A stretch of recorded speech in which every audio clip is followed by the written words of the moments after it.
Rebecca had been dreaming about this moment for years. Standing on the wooden porch of her new cabin, she took a deep breath of fresh mountain air and smiled. The place was perfect. 50 acres of pure wilderness, towering pine trees everywhere, and a cozy log cabin that looked like something out of a storybook. It wasn't fancy or modern, but that's exactly what she wanted. No more city noise, no more cramped apartments, no more dealing with difficult neighbors. Just peace and quiet. The cabin had belonged to her great-uncle Tom, who'd built it with his own hands back in the early 80s. When he passed away last year, Rebecca inherited it. She'd visited as a kid and never forgot how magical it felt.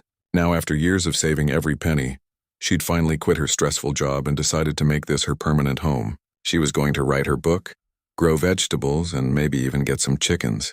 This was going to be her fresh start. The real estate agent had mentioned something about a housing community nearby, built about 5 years ago. Rebecca had seen it during her visits, a cluster of modern homes with perfect lawns and matching mailboxes. It looked nice enough, but totally different from her rustic cabin. The agent assured her it wouldn't be a problem. Her property was separate, much older, and had nothing to do with that neighborhood. Rebecca didn't think much about it. She spent her first day unpacking boxes, hanging curtains, and arranging her small collection of furniture. The cabin had good bones but needed some love. The porch steps creaked, the shutters were a bit weathered, and the whole place had that lived-in charm that comes with age. Rebecca loved every imperfect inch of it. By evening, she was exhausted but happy. She made herself a simple dinner, sat on the porch watching the sunset, and thought about how lucky she was. The peace lasted exactly one more day. Rebecca was in her garden, planning where to plant tomatoes and herbs, when she heard vehicles pulling up her long gravel driveway. She wasn't expecting anyone. 3 people stepped out of a sleek SUV, all dressed like they were heading to a business meeting, 2 men and 1 woman, all carrying folders and wearing serious expressions. Rebecca stood up, brushing dirt off her jeans, confused about who these people were. The older man in front spoke first. His voice was sharp and businesslike. "Are you the new owner of this property?" Rebecca nodded. "Yes, I just moved in 2 days ago. Can I help you?"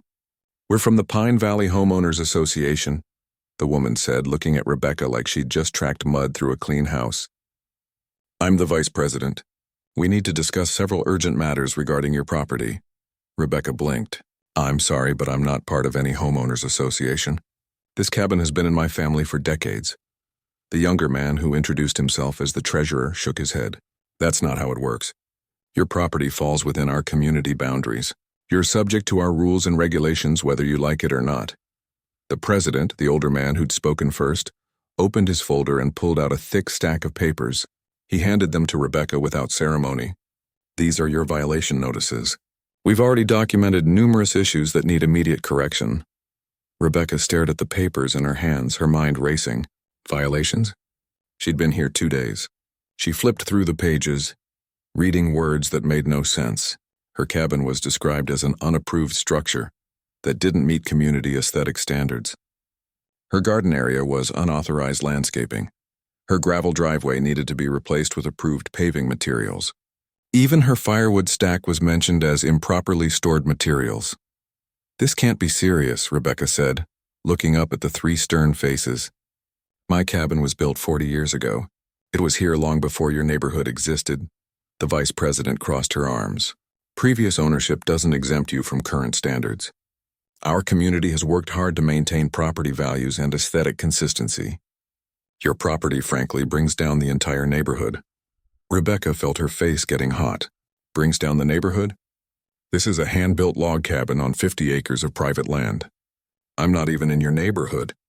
The treasurer pulled out his phone and showed Rebecca a map. "See this boundary line? Your property is inside our jurisdiction. The previous owner ignored our authority, but we're not going to let that continue. You have 30 days to begin compliance."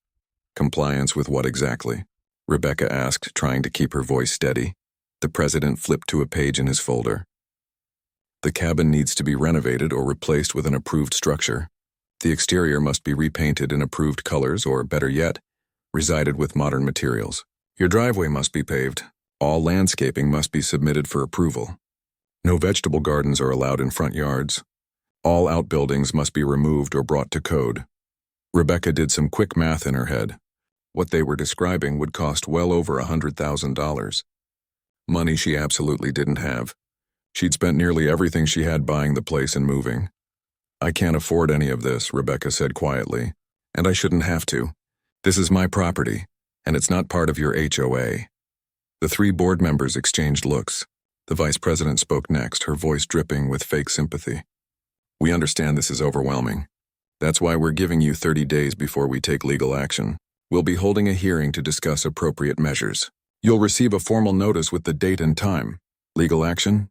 Rebecca repeated. "For what? I haven't done anything wrong." "Failure to comply with HOA regulations is a serious matter," the president said coldly. "We have the authority to place liens on non-compliant properties. In extreme cases, we can even pursue foreclosure to protect community interests." Rebecca felt like she'd been punched in the stomach. Foreclosure? She just bought this place. This was supposed to be her dream home, her fresh start, her escape from stress. Now 3 strangers were standing on her property, threatening to take it all away. "I think you should leave," Rebecca said, her voice shaking slightly. "I need to talk to a lawyer." The president smiled, but it wasn't friendly. "That's your right, of course, but legal fees add up quickly. Much cheaper to just comply. We'll be in touch." The 3 of them walked back to their SUV like they owned the place. Rebecca stood there holding the stack of violation notices, watching them drive away down her gravel driveway that apparently wasn't good enough for them. She looked around at her beautiful property, her peaceful cabin, her garden plot full of possibilities. Suddenly everything felt threatened. That night Rebecca couldn't sleep. She kept reading through the violation notices, getting angrier each time. The demands were ridiculous. They wanted her to remove the old barn where she planned to store tools. They wanted her to cut down 3 trees that obstructed sightlines. They even had a problem with her mailbox, calling it rustic to the point of disrepair. She pulled out all her closing documents and started reading through everything carefully. Nowhere, absolutely nowhere, was there any mention of an HOA. Her deed was clear. She owned 50 acres, free and clear. No restrictions, no associations, nothing. So how could these people claim authority over her property? Rebecca decided she needed help. Tomorrow she'd call the lawyer who'd handled her closing. There had to be something wrong here. There had to be a way to fight this. She'd worked too hard and dreamed too long to let 3 pompous strangers bully her out of her home. But as she finally drifted off to sleep, Rebecca couldn't shake a nagging feeling of dread. What if they were right? What if somehow she was stuck with these people and their ridiculous rules? What if her dream was about to turn into a nightmare? The next 2 weeks felt like living in a war zone. Rebecca thought the initial visit was bad, but she had no idea what was coming. The HOA didn't just want compliance. They wanted to make her life miserable until she gave in. It started the very next day. Rebecca woke up to find someone had been on her property taking pictures. She knew because there were footprints in her garden and a new violation notice tucked into her door. This one complained about her unkempt lawn and unauthorized garden beds. She'd been there 3 days. 3 days, and they were already back with more complaints. By the end of the first week, Rebecca was getting violation notices almost daily. Someone from the HOA was apparently driving by constantly, looking for anything to complain about. They documented everything. Her bird feeders were unauthorized wildlife attractants that could bring bears or other dangerous animals. Her small pile of branches from trimming trees was yard waste improperly stored. Even the flower pots on her porch were cited as non-approved decorative elements. The worst part was how petty it all became. Rebecca hung her laundry outside one sunny afternoon, something her grandmother had taught her years ago. She loved the smell of sun-dried sheets. Within 2 hours, the treasurer was taking pictures of her clothesline. The next day, she got a violation for unsightly laundry display that violated the community's standards for outdoor aesthetics. Rebecca tried to ignore them at first.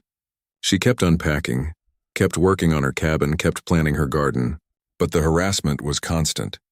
Every time she stepped outside, she found herself looking around nervously, wondering if someone was watching, waiting to find another problem. Then the formal legal letter arrived. Rebecca's hands shook as she opened the thick envelope from a law firm in the city. The letter was dense with legal language, but the message was clear. The HOA's attorney was demanding immediate compliance with all violations. They claimed her property had been grandfathered into the HOA when the community was established. According to them, The previous owner, her great-uncle, had simply ignored their authority, but that didn't make the property exempt. The truly shocking part came near the end of the letter. The HOA was demanding $12,000 in accumulated fines for years of non-compliance. They claimed her uncle had been violating their rules for years, and now that debt transferred to her as the new owner. If she didn't pay within 45 days and begin corrections, they would place a lien on her property. Rebecca felt sick. $12,000? She didn't have that kind of money lying around. She'd spent most of her savings buying the cabin and covering moving expenses. She had enough to live on for several months while she worked on her book, but nothing close to $12,000 in spare cash. She called the lawyer who'd handled her property closing. His name was Theodore, and he'd seemed competent and thorough during the purchase. When she explained what was happening, there was a long silence on the phone. "Did you receive any HOA documents during closing?" Theodore asked. "Nothing," Rebecca said firmly. "I've been through every piece of paper 3 times. There's no mention of any homeowners association anywhere." Theodore was quiet again, thinking. "Rebecca, I need you to do something. Go through your documents and find the property deed.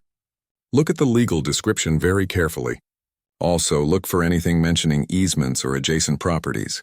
There's something about this that doesn't add up." Rebecca spent the rest of that afternoon spread out on her living room floor, surrounded by papers. She read through her deed multiple times. The legal description was complicated, full of survey markers and boundary descriptions. But she did notice something odd. There were references to adjoining parcels and something about easement agreements that she didn't fully understand. She took pictures of everything and emailed them to Theodore. Then she did something she probably should have done earlier. She started researching. She went to the county website and started pulling up public records. Property records, tax assessments, anything she could find about her land and the surrounding community. What she found was interesting. The Pine Valley HOA community had been established about 15 years ago, just like the real estate agent had said. But when she looked at the original development plans and permits, she noticed her property was clearly marked as separate. It was labeled as excluded parcel on several documents. Rebecca called Theodore back, excited about what she'd found. He listened carefully as she explained about the excluded parcel designation. Then he said something that made her heart race.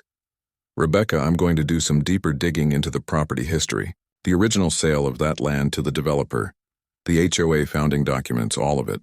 Something's not right here. Give me a few days." Those few days felt like forever. Meanwhile, the harassment continued. The HOA president himself showed up unannounced one morning, walking around her property with a clipboard making notes. When Rebecca confronted him, he simply smiled and said he was documenting additional violations for the upcoming hearing. "What hearing?" Rebecca demanded. "The one we sent you notice about," he replied. 2 weeks from today, the board will be reviewing your case and determining appropriate penalties. We strongly suggest you attend." After he left, Rebecca found the notice buried in another stack of mail from the HOA. They wanted her to appear before the entire board and a room full of community residents to answer for her violations. The notice made it sound like she was on trial. That night, Rebecca barely slept. She kept running through scenarios in her head. Maybe she should just sell and leave. Cut her losses, give up on the dream, go back to her old life. But the thought made her angry. She hadn't done anything wrong. This was her property, her inheritance, her fresh start. Why should she let these bullies push her around? Her phone rang early the next morning. It was Theodore, and he sounded excited. "Rebecca, you need to sit down for this." She sat on her porch steps, phone pressed to her ear, as Theodore explained what he'd found. The story was complicated, but the basics were incredible. Her great-uncle Tom hadn't just owned the 50 acres where the cabin stood.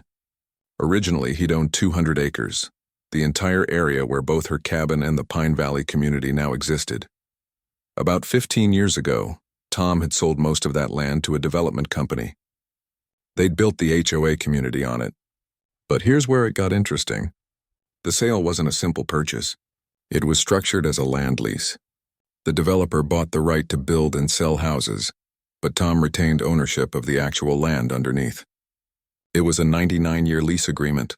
"Wait," Rebecca interrupted. "So the people in that community, they own their houses but not the land?" "Exactly," Theodore confirmed. "And here's the best part. When your uncle died and you inherited the cabin property, You also inherited the lease agreement. Rebecca, you don't just own 50 acres. You own the land under the entire Pine Valley community. You're their landlord. Rebecca sat in stunned silence. This couldn't be real. The three people who'd been threatening her, taking pictures of her laundry, demanding thousands of dollars in fines, they were living on land she owned. Theodore continued, his voice serious now. There's more. The lease agreement requires annual payments from the HOA to the landowner. That's you now. I've been going through the payment history. For the last 3 years, those payments haven't been made. What happened to the money? Rebecca asked. That's what we need to find out. But Rebecca, if they're not making the required lease payments, and if they're harassing the landowner, which is also you, then according to the terms of the lease, you have grounds to terminate the entire agreement. What does that mean? Theodore paused. It means you could potentially evict the entire community. Everyone would have to remove their houses or negotiate new terms directly with you. I'm not saying you should do that, but you have that power. They've been threatening you with liens and foreclosure. Meanwhile, they have no authority over you whatsoever. In fact, you have authority over them. Rebecca's mind was spinning. The president with his clipboard. The vice president with her condescending voice. The treasurer taking pictures of her clothes line.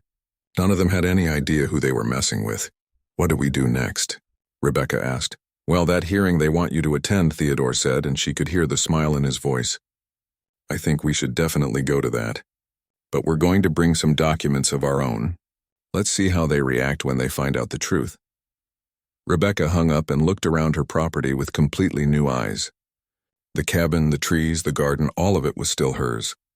But now she understood she had something much more powerful than just her own land. She had leverage. Real, legal, undeniable leverage. The HOA had spent 2 weeks trying to intimidate her, threaten her, make her feel small and powerless. They'd thrown legal letters and violation notices at her, trying to bury her in paperwork and fear. They'd walked around her property like they owned it, taking pictures, making demands, treating her like a problem that needed to be solved. They had no idea what was coming. The next week passed in a blur of research and preparation. Theodore sent over boxes of documents, county records, old contracts, and legal files. Rebecca spread them across her dining table and slowly began to understand the full picture of what her great-uncle had done all those years ago. Tom had been a smart man, smarter than anyone had given him credit for. When the development company approached him about buying his land, he could have just sold it outright for a decent sum. Instead, he'd negotiated something far more clever. He sold them the development rights but kept ownership of the land itself through a 99-year lease. Every year, the HOA was supposed to pay him a substantial fee for the privilege of existing on his property. The lease agreement was remarkably detailed.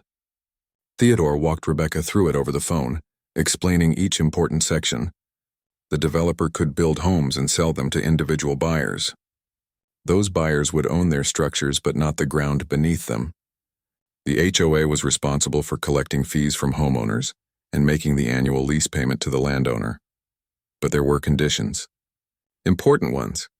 The lease specifically stated that the landowner's existing property, which was Rebecca's 50 acres and cabin, was completely separate and exempt from any HOA rules or regulations. The agreement explicitly protected the landowner from any interference or harassment by the HOA. Look at Section 12, Theodore told her. It's beautiful. Your uncle made sure he was protected. If the HOA violates the lease terms, especially by harassing the landowner or failing to make payments, the landowner has the right to terminate the lease with 60 days' notice. Rebecca found Section 12 and read it carefully. Theodore was right. Her uncle had thought of everything. And the HOA board had violated multiple terms. They'd harassed her repeatedly.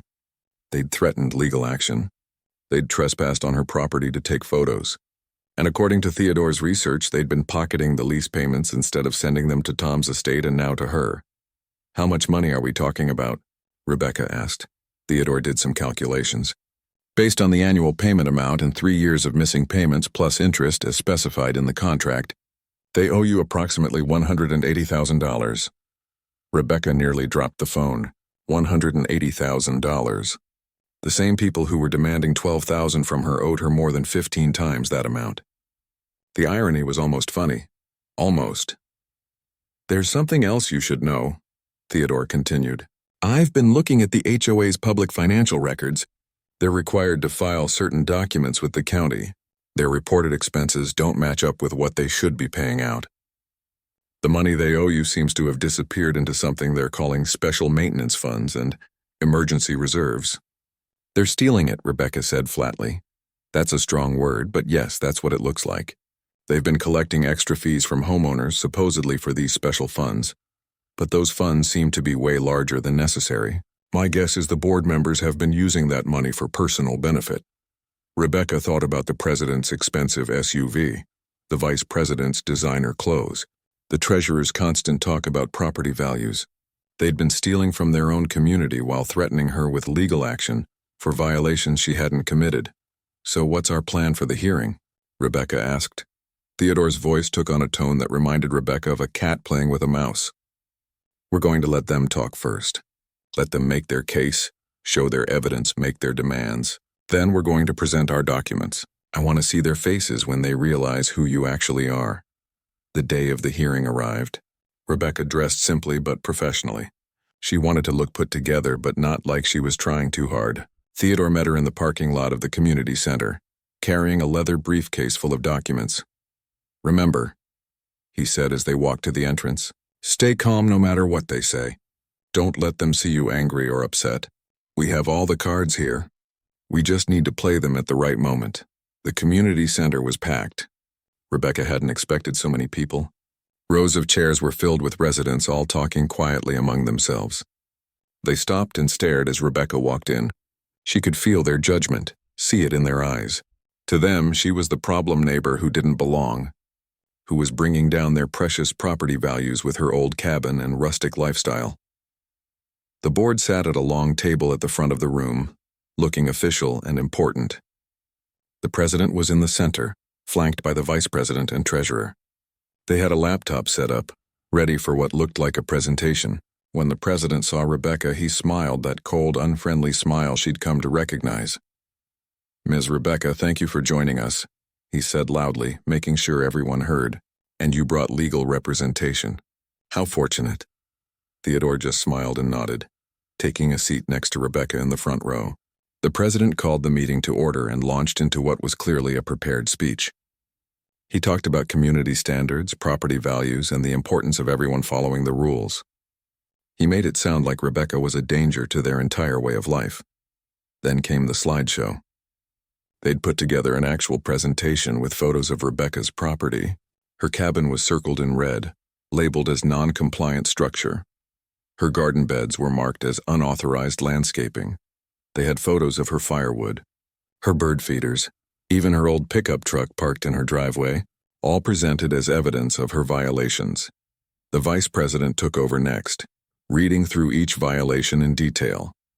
She spoke in that same condescending voice, explaining to the room how Rebecca's property was affecting everyone's home values. She threw out statistics about neighborhood comparisons and market analysis. According to her calculations, Rebecca's cabin was costing each homeowner approximately $15,000 in lost property value. Some residents nodded along. Others looked uncomfortable. An older woman in the third row raised her hand with a question, but was quickly shut down by the president. We'll take questions after the presentation, he said sharply. The treasurer presented the financial demands. $12,000 in accumulated fines. An estimated $150,000 needed for property improvements to bring the cabin up to community standards. Monthly HOA dues retroactive to when the community was established. The numbers kept climbing, each one more ridiculous than the last. Of course, the treasurer said with fake sympathy. We understand this is a significant financial burden, so we're prepared to make an offer. The HOA will purchase your property for fair market value, saving you the expense and trouble of compliance. You can walk away, start fresh somewhere else, and we can redevelop that land into something more suitable for our community. There it was, the real goal. They didn't just want her to comply. They wanted her gone. They wanted her property so they could tear down her cabin and build more houses, probably making themselves a nice profit in the process.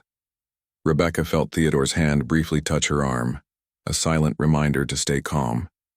She took a deep breath and kept her face neutral, even though inside she was burning with anger. The president wrapped up the presentation with a flourish.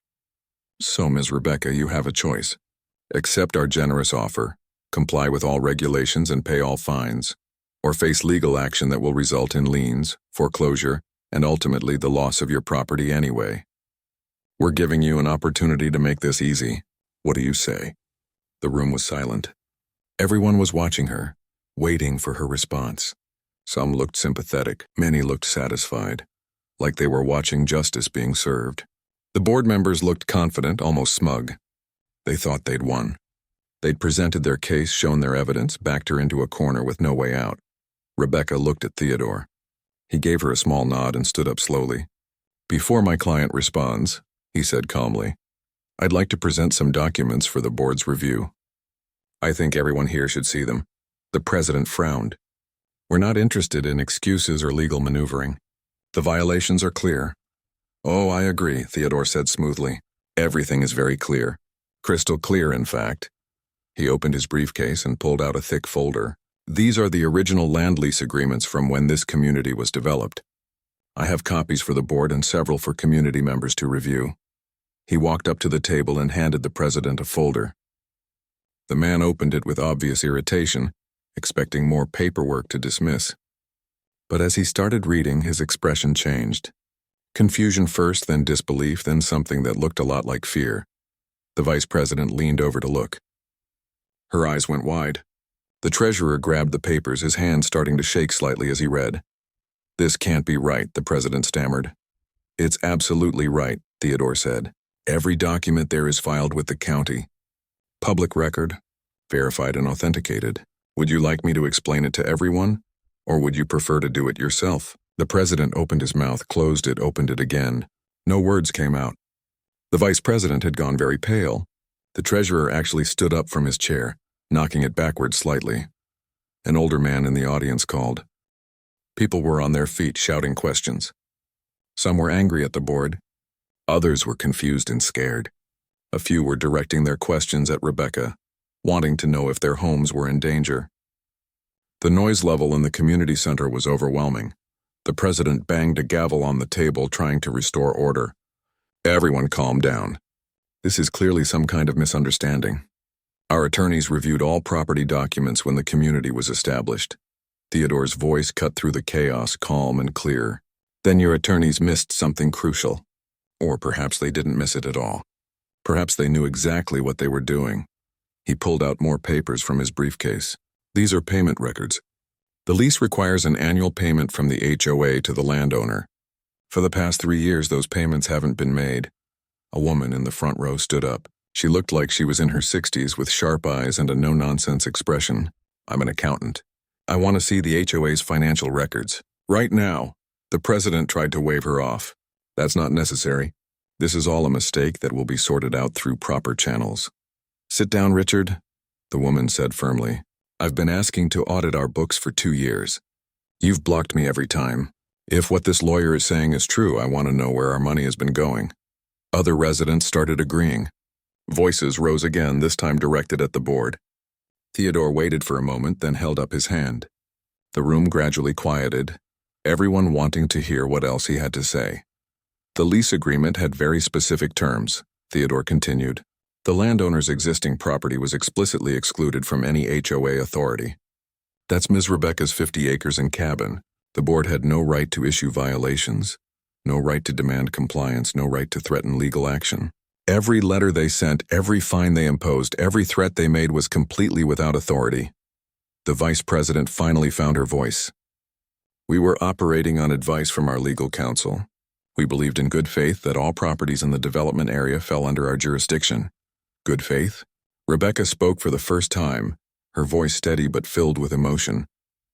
You came to my property 3 days after I moved in. You took pictures of my laundry.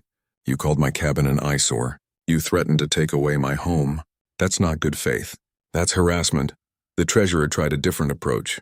Even if the technical ownership is different than we understood, the principle remains.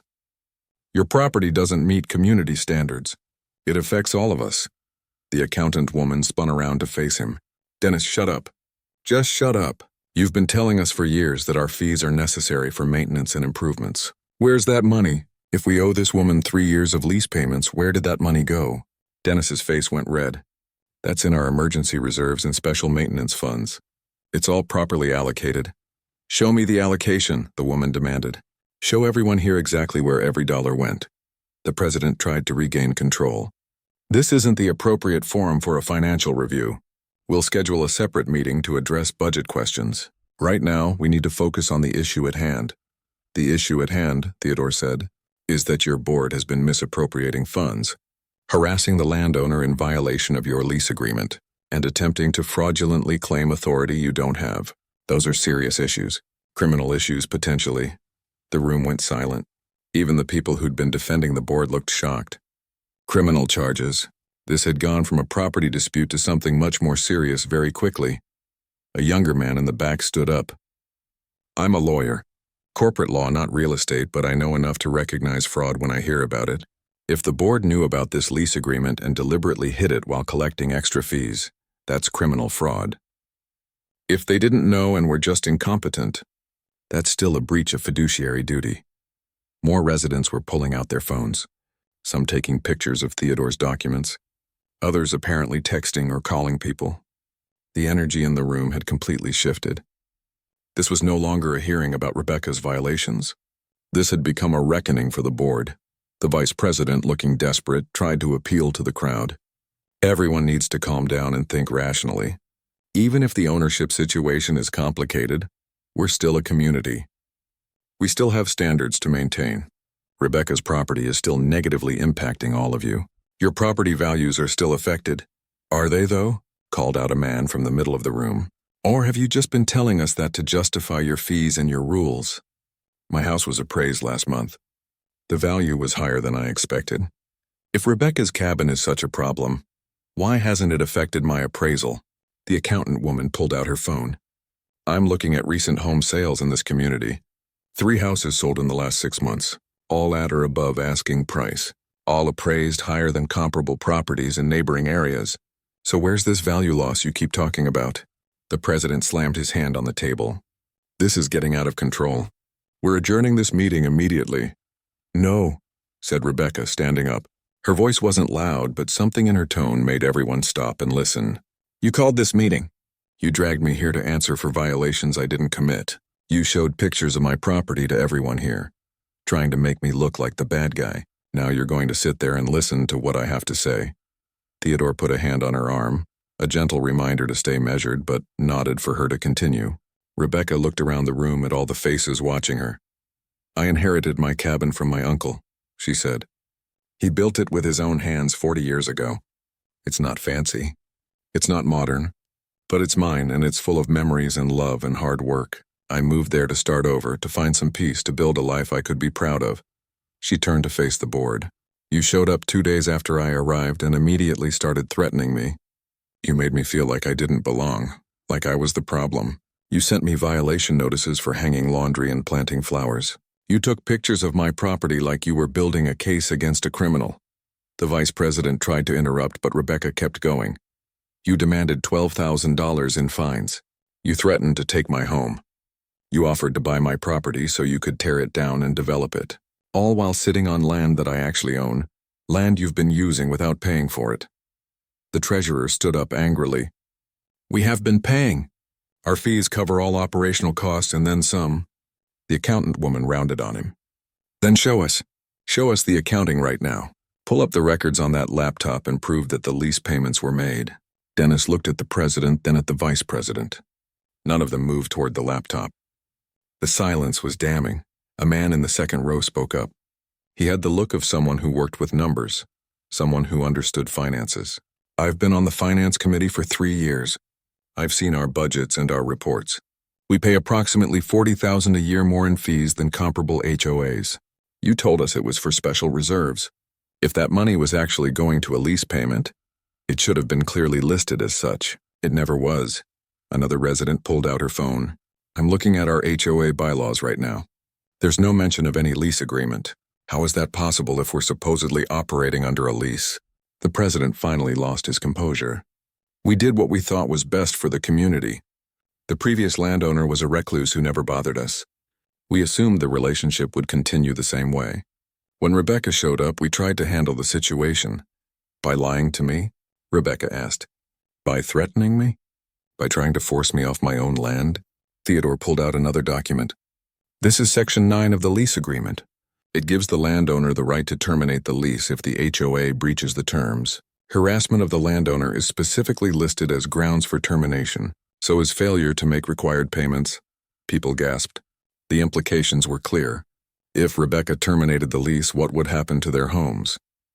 An older man near the back, who'd been quiet until now, stood up slowly. Young lady, I want to be clear about something. I bought my home here 5 years ago. I took out a mortgage. I've been making payments. Are you saying I don't actually own the land my house is on? Rebecca looked at Theodore, who nodded for her to answer honestly. She turned to the man. According to these documents, you own your house but not the land. The land is leased. That's how the development was originally structured. The man sat down heavily, looking stunned. His wife next to him started crying quietly. Around the room, people were having the same realization. Everything they thought they knew about their homes, their investments, their security, was suddenly uncertain. A woman stood up, her voice shaking. What are you going to do? Are you going to kick us all out? The room went deathly quiet. Every eye was on Rebecca. Even the board members, despite everything, seemed to be waiting for her answer. This was the moment of power, the moment where she could make them all understand what it felt like to be threatened with losing everything. Rebecca looked around at all the worried faces. These weren't bad people. Most of them had probably known. I'm not here to destroy anyone's life, Rebecca said clearly. I didn't ask for this situation. I just wanted to live peacefully in my cabin. But I'm also not going to be bullied or threatened anymore. She walked up to the board's table, looking at each of the 3 members in turn. Here's what's going to happen. First, all harassment of my property stops immediately. No more violation notices. No more surprise inspections. No more threatening letters. My property is mine, and you have no authority over it. That needs to be acknowledged publicly and in writing. The president started to speak, but Rebecca held up her hand. Second, the 3 of you need to resign. Tonight. Right now. You've been mismanaging this community's money, possibly stealing from your neighbors, and definitely lying to everyone about the financial situation. You don't deserve to lead this community. The vice president stood up indignantly. You can't force us to resign. We were elected by the community. Rebecca looked past the board to the residents. That's true. I can't force them. But you can, and you should. Because if they don't resign, I'll have no choice but to terminate the lease agreement and pursue legal action for the stolen payments. That would affect everyone here. The accountant woman stood up. I call for an immediate vote of no confidence in the current board. Everyone in favor? Hands shot up all around the room. Almost everyone voted yes. Only a handful of people abstained, mostly looking confused about the whole situation. Not a single person voted against it. The president looked around at the sea of raised hands, his face going pale. This is highly irregular. We need proper procedures, a formal meeting. Seems pretty formal to me, said the corporate lawyer in the back. Clear majority vote. You've been removed from your positions. Resign gracefully or security will escort you out. Rebecca hadn't even known the community center had security, but apparently it did, because 2 men in uniform were standing near the door. They must have been called at some point during the chaos. The 3 board members looked at each other, then at the crowd of angry faces. They had no support left. No one was defending them. The treasurer was the first to break. He gathered his papers with shaking hands. This isn't over. We'll be consulting our own attorneys. Please do, Theodore said calmly. Make sure they explain to you the penalties for fraud, embezzlement, and breach of fiduciary duty. Also have them explain your personal liability in a civil suit. Dennis went even paler and hurried out the side door. The vice president followed without saying anything, her earlier confidence completely gone. The president stayed a moment longer, looking at Rebecca with something between anger and fear. You're making a mistake, he said quietly. This community needs strong leadership. You're right, Rebecca replied. It does, that's why you need to leave. He left. Just like that, the 3 people who'd been making her life miserable for weeks were gone. The room erupted in conversation again, but this time it was different.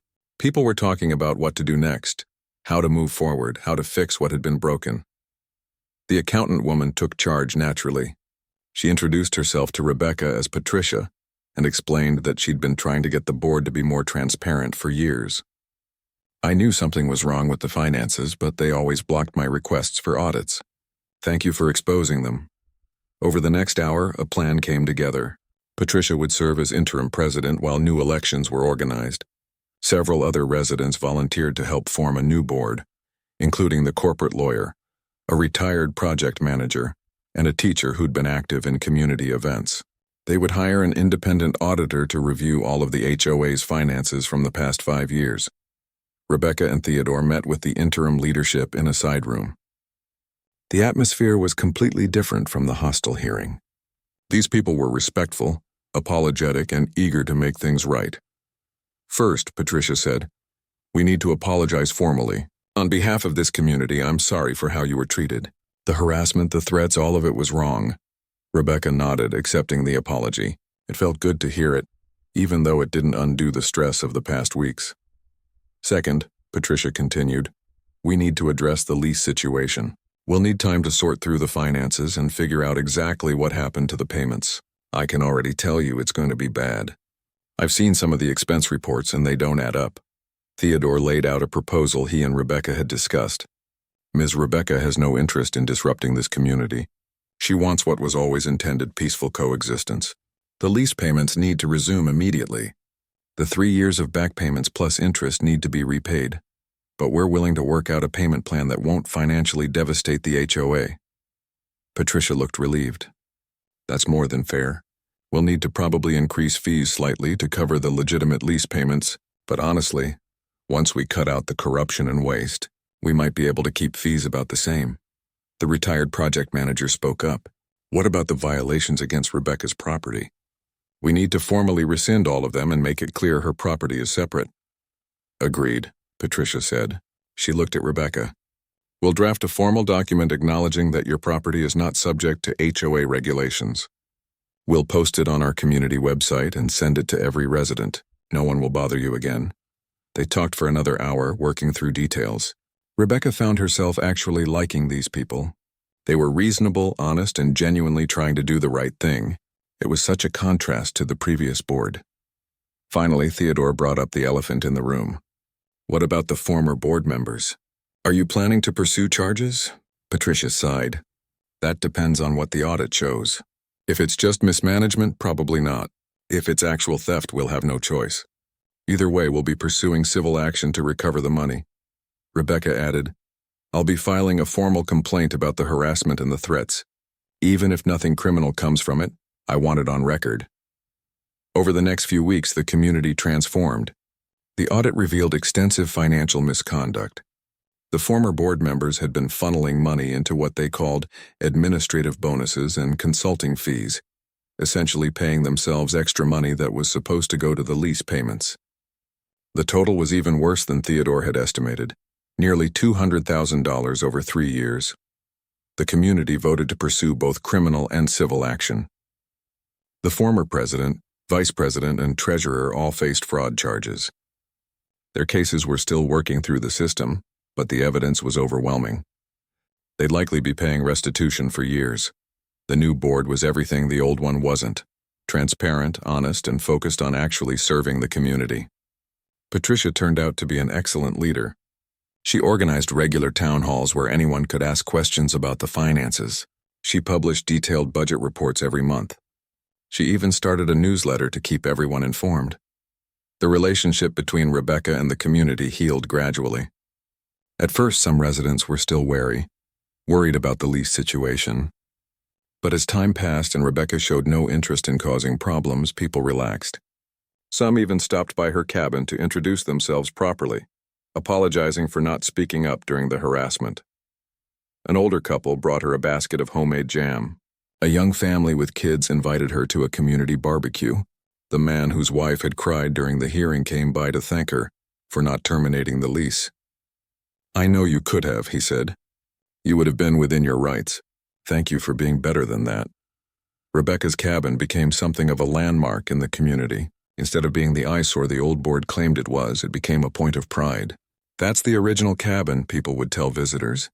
It's been here longer than any of our homes. The owner saved our community from corruption. The lease payments resumed, deposited into Rebecca's account every month like clockwork. The money was substantial, more than she'd expected. It gave her financial security she'd never had before.